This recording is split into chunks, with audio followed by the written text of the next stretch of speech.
मध्यरात्रीचा 1 वाजला होता. आपल्या एसटीने चहा पाण्यासाठी एका एसटी थांब्यावर विश्रांती घेतली होती. मास्तर आणि ड्रायव्हर दादांसकट बरेचसे प्रवासी एसटीमधून खाली उतरले होते, तर काही प्रवासी एसटीतच घोरत पडले होते.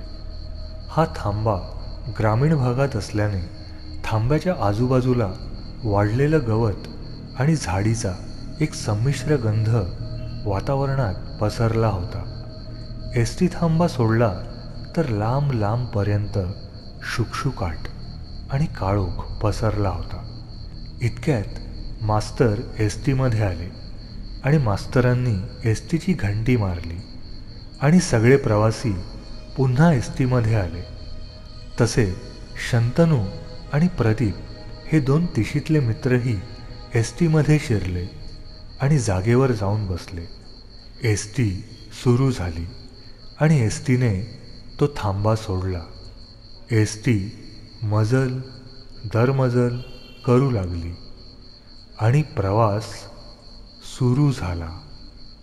इतक्यातच काही झोपलेले प्रवासी झोपेतून जागे झाले आणि मागच्या सीटवरून एक आरोळी ऐकू आली, माझा मोबाईल, माझा मोबाईल. तसे सगळे एसटीच्या मागच्या बाजूला पाहू लागले. ती एका मुलीची आरोळी होती आणि एसटीतून तिचा मोबाईल फोन चोरीला गेल्याचं ती सांगत होती. इतक्यात शंतनूने भुवया उंचावल्या आणि तो स्तब्ध झाला. हे पाहून प्रदीपने विचारलं, काय रे शंतनू, मोबाईल तिचा चोरीला गेला, पण तुला काय झालं?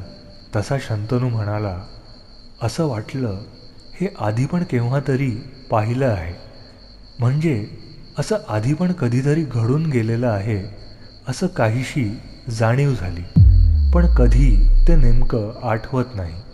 तसा प्रदीप म्हणाला, अरे यालाच तर डेजावू म्हणतात. तसा शंतनू म्हणाला, डेजावू म्हणजे? तसा प्रदीप म्हणाला, अरे डेजावू हा फ्रेंच शब्द आहे आणि त्याचा अर्थ असा होतो की एखादा प्रसंग जो वर्तमानात घडत असतो, पण तो प्रसंग आपण आधीही अनुभवल्याची जाणीव होणे, यालाच डेजावू म्हणतात. तसा शंतनू म्हणाला, तुला कसं काय माहीत? तसा प्रदीप म्हणाला, ऐकायचं तुला?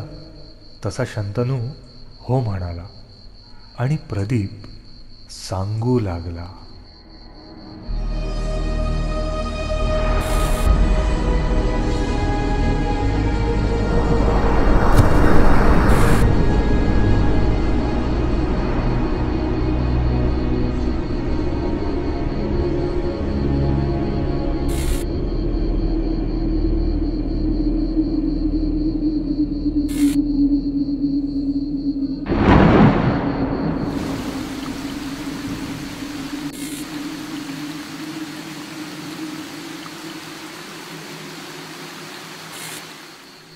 काही वर्षांपूर्वीची गोष्ट आहे. मी मुंबईत शिक्षणासाठी माझ्या काकांकडे राहायला गेलो होतो. त्यांचं घर लालबागमधल्या एका चाळीत होतं. त्या चाळीचं थोडक्यात वर्णन करायचं झालं तर ती एक जुनी 2 मजली कौलारू चाळ होती.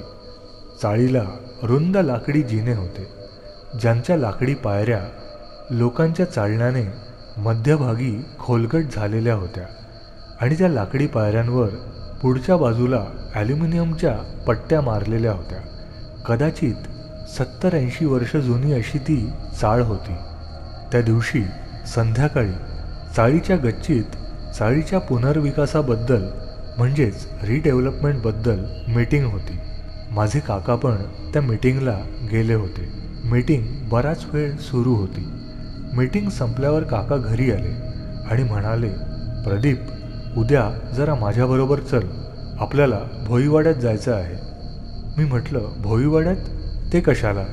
तसे काका म्हणाले, अरे चाळीच्या रिडेव्हलपमेंटचं सुरू आहे आणि आपली जागा तुमच्या आजीच्या नावावर आहे, पण आता ती नाही. तेव्हा आज ना उद्या नोटरी, ॲफिडेविट या सगळ्या गोष्टी कराव्या लागतील. तेव्हा आपण उद्या नोटरी वगैरे कुठून करून मिळते ते बघून येऊया. तेव्हा तू उद्या लायब्ररीतून जरा लवकर ये आणि मी पण ऑफिसमधून हाफ डे टाकून तुला दादर स्टेशनला पूर्वेला 4पर्यंत भेटतो. मग तिकडूनच आपण भोईवाड्यात जाऊ. मी तेव्हा चर्चगेटजवळील फोर्ट इथल्या मोफत असलेल्या एशियाटिक लायब्ररीत अभ्यास करायला जात असे. तर काका बोरिवलीला कामाला असल्याने दादर स्टेशन हे आम्हाला भेटण्यासाठी सोयीस्कर पडणार होतं. दुसरा दिवस उजाडला.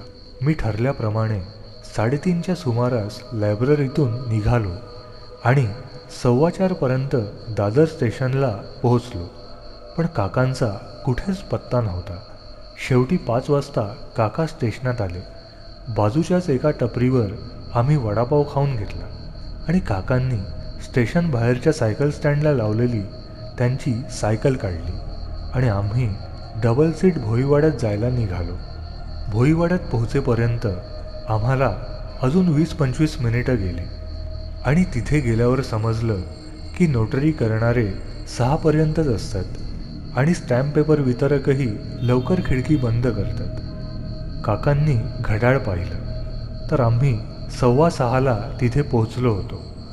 मुंबईत वेळ कसा जातो कळतच नाही, काका म्हणाले.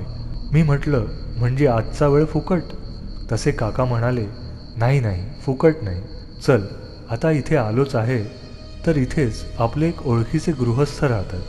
ते पूर्वी मिलमध्ये तुझ्या आजोबांबरोबर कामाला होते. आणि काकांनी सायकल हाताशी घेतली आणि थोडं चालत गल्ल्या गल्ल्यांमधून वाट काढत एका गजबजलेल्या वस्तीमध्ये आम्ही येऊन पोहोचलो. काळोख पडायला सुरुवात झालेली आणि म्युन्सिपाल्टीच्या पिवळ्या दिव्यांमध्ये ती वस्ती प्रकाशमान झालेली दिसत होती. त्या वस्तीला 2 भागांमध्ये विभागणारी एक गल्ली तिथे दिसत होती आणि त्या गल्लीच्या आजूबाजूला बैठ्या चाळी, जुनाट दुकानं, एक कळकट हॉटेल आणि काही भंगारची दुकानं होती आणि चाकरमानी लोकांची ये-जा बऱ्याच प्रमाणात तिथे सुरू होती. काकांनी फुटपाथ जवळच्या एका झाडाला सायकल टेकवून ठेवली आणि म्हणाले, चल इथेच जायचं आहे आपल्याला. आणि फुटपाथला लागूनच असलेल्या एका छोट्याशा बैठ्या चाळीकडे बोट दाखवलं. ती चाळ अगदी फुटपाथला लागूनच असल्याने तो फुटपाथ हाही त्या चाळीतल्या लोकांच्या मालकीचा असल्याप्रमाणे भासत होतं. कारण त्या फुटपाथवर आरसे असलेली कपाटं, टेबल आणि फुलझाडं ठेवून चाळीतल्या लोकांनी फुटपाथची जागा व्यापलेली दिसत होती. सायकल लॉक करून काका त्याच चाळीतल्या एका खोलीत 2 पायऱ्या चढून आत गेले. मी पण काकांच्या मागून गेलो. पण मी ती खोली बाहेरून बघितली. फारच जुनाट आणि कोळिष्टक लागलेलं घर आणि एक मध्यम बांध्याचे घारे डोळे असलेले वयस्कर गृहस्थ आत पलंगावर बसून रेडिओ ऐकत होते. ते पाहून मला आत जावंसंच वाटेना. तसा मी काकांना म्हणालो, तुम्ही या भेटून, मी बाहेरच थांबतो. आणि मी बाहेर फुटपाथवर येणाऱ्या जाणाऱ्या लोकांची लगबग पाहत उभा होतो. पुढे काय होणार हे माझ्या ध्यानीमनी पण नव्हतं. 10 मिनिटं झाली असतील. काका निघतायत की नाही हे बघायला मी पुन्हा एकदा सहज त्या खोलीत डोकवायला गेलो. तसे ते घारे डोळ्याचे वयस्कर गृहस्थ मला अगदी प्रेमाने म्हणाले, अरे आता अगदी खोलीपर्यंत आलायस तर आत ये की. आणि यावेळेस मात्र त्यांच्या शब्दाचा मान ठेवून मी आत गेलो. काकांनी ओळख करून दिली, हे नाना. नाना हसून म्हणाले, काय घेणार, चहा की कॉफी? मी म्हणालो, काही नको. इतक्यात त्यांनी आतल्या खोलीत असलेल्या त्यांच्या मुलीला हाक मारली आणि माझ्यासाठी बिस्किटं आणायला सांगितली. जेव्हा त्यांची मुलगी बिस्किटांची डिश घेऊन बाहेर आली तेव्हा तिच्या कडेवर साधारण 1 वर्षाचं बाळ होतं. आणि जसे त्या बाळाने माझ्याकडे पाहिले ते बाळ स्मितहास्य करू लागलं आणि हातवारे माझ्याकडे खाणाखुणा करू लागलं. आणि मला एक वेगळीच जाणीव झाली, जसं की हे आधी कधीतरी घडलेलं आहे किंवा ही त्याचीच पुनरावृत्ती आहे. ते बाळ मला अशा आविर्भावात पाहत होतं जसं ते मला आधीपासूनच ओळखत आहे. थोड्या गप्पा वगैरे झाल्यानंतर मी आणि काकांनी नानांचा निरोप घेतला. पण माझ्या डोक्यात ते लहान मूल आणि त्याने मला पाहून केलेलं स्मितहास्य होतं. कारण सहसा लहान मुलं नवख्या व्यक्तीला भेटल्यावर रडारड करतात, गोंधळ घालतात. पण यावेळेस मात्र काहीतरी वेगळाच अनुभव मी घेतला होता. मी चाळीतल्या काही मित्रांशी या अनुभवाबद्दल चर्चा केली, पण ते त्यांच्या बुद्धीबाहेर होतं. काही दिवस असेच गेले. मी एशियाटिक लायब्ररीमध्ये रोज नियमाने जात होतो आणि माझ्याप्रमाणेच इतरही अनेक लोक तिथल्या ग्रंथसंपदेचा लाभ घेण्यासाठी तिथे येत असत. अशातच माझी ओळख लायब्ररीत येणाऱ्या एका पुस्तक मित्राशी झाली. त्याचं नाव होतं औदुंबर अवचट. तो वयाने माझ्यापेक्षा मोठा होता आणि गूढ आणि रहस्यमय विषयांवर आधारित पुस्तकं वाचायची आवड त्याला होती. बुशर्ट आणि ट्राउझर, कुरळे केस आणि भिंगांचा चष्मा असा त्याचा पेहराव असे. संध्याकाळचे 6 वाजले आणि लायब्ररी बंद होण्याची वेळ झाली. मी आणि औदुंबर एकत्रच लायब्ररी बाहेर पडलो. चालता चालता मी माझा त्या लहान बाळाबद्दलचा अनुभव त्याला सांगितला. तसा तो खुश झाला आणि म्हणाला, "अरे, याला डेजावू म्हणतात. जगातल्या प्रत्येकाला कधी ना कधी हा डेजावूचा अनुभव येतोच. हे मी एका सिक्स्थ सेन्सशी निगडीत पुस्तकात वाचलं आहे." पुढे मी विचारलं, "पण ते लहान बाळ मला बघून खुश का झालं?" तेही मी अनोळखी आणि पहिल्यांदाच त्याला पाहिलेलं असताना. तसा औदुंबर म्हणाला, "याचं उत्तर कदाचित माझे आजोबाच देऊ शकतील. त्यांचं अशा विषयात ज्ञान अगाध आहे. उद्या रविवार आहे आणि लायब्ररी बंद आहे. तेव्हा उद्या सकाळी तू माझ्या घरी ये. चल, उद्या 11 वाजता तू मला परळगावच्या बसस्टॉपवर भेट, ठीक आहे?" आणि मी हो म्हणून निघालो. आणि दुसऱ्या दिवशी मी परळगावच्या स्टॉपवर सकाळी 11 वाजता हजर झालो. थोड्याच वेळात औदुंबर पण तिथे आला आणि 5 मिनिटांची चाल करून आम्ही एका वाडीत आलो. ते खरंच मुंबईत वसलेलं एक गावच वाटत होतं. कारण आजूबाजूला नारळाची झाडं, पिंपळाचे डेरेदार वृक्ष आणि त्यात वसलेली 25-50 घरांची ती छोटीशी वाडी होती.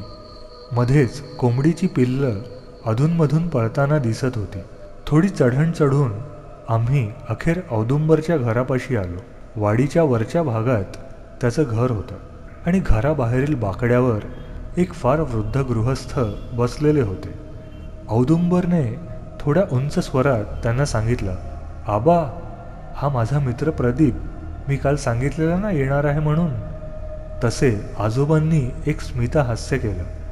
मी आजोबांना पुन्हा त्या लहान बाळाच्या भेटीचा प्रसंग जसाच्या तसा सांगितला आणि विचारलं की ते लहान मूल मला पाहून का बरं खुश झालं असेल, जसं की ते मला ओळखत होतं. तसं आजोबांनी मला त्या प्रसंगाची ढोबळ वेळ आणि तारीख विचारली आणि अंदाजाने मी त्यांना 1 महिन्यापूर्वीचा प्रसंग असल्याचं सांगितलं. आजोबांनी त्यांचा उजवा हात माझ्या कपाळाच्या केंद्रस्थानी ठेवला. जसा त्यांनी माझ्या कपाळावर हात ठेवला, आपोआप माझे डोळे मिटले गेले आणि असं वाटलं जसं आजोबा माझ्या मस्तिष्कातल्या घटना चाळत आहेत, जसं आपण एखादं पुस्तक चाळतो. सुमारे 1-2 मिनिटांनी आजोबांनी माझ्या कपाळावरचा हात काढला आणि म्हणाले, "आता उघड डोळे." मी जसे डोळे उघडले ते म्हणाले, "बेटा, ती घटना जशी तुला आधी पाहिल्यासारखी वाटली तशीच ती त्या लहान बाळालाही पाहिल्यासारखी वाटली. इतकंच नव्हे तर त्या लहान बाळानेही तो भेटीचा प्रसंग स्वप्नात आधीच पाहिला होता आणि म्हणूनच त्याने तुला अचूक ओळखलं आणि म्हणूनच ते बाळ तुला पाहून स्मितहास्य करत होतं. आणि अजून एक गोष्ट, तू तिथे बिस्किटही खाल्ली होतीस." मी उडालोच, कारण मी आजोबांना सगळं सांगितलं होतं, पण बिस्किटांचा मी काहीच उल्लेख केला नव्हता. ना मी औदुंबरला त्याबद्दल काही बोललो होतो. तसं मी लगेच आजोबांना विचारलं, "आजोबा, पण हे तुम्हाला कसं काय उलगडलं?" तसे हसत हसत औदुंबरचे आजोबा म्हणाले, अंतरेंद्रिय शक्ती. मी म्हटलं म्हणजे? तसा औदुंबर म्हणाला, power of the sixth sense. आणि मी औदुंबरच्या आजोबांचा निरोप घेऊन तिथून निघालो. असं म्हणून प्रदीप गोष्ट सांगायचा थांबला. एस टी पुढच्या थांब्यावर आली आणि काही प्रवासी एस टीमध्ये चढले. आणि काय योगायोग, त्यापैकी एका मुलाच्या टी शर्टवर काही इंग्रजी शब्द कॅलिग्राफीमध्ये छापलेले दिसत होते. आणि त्यापैकी सगळ्यात ठळक शब्द होता डेजा वू.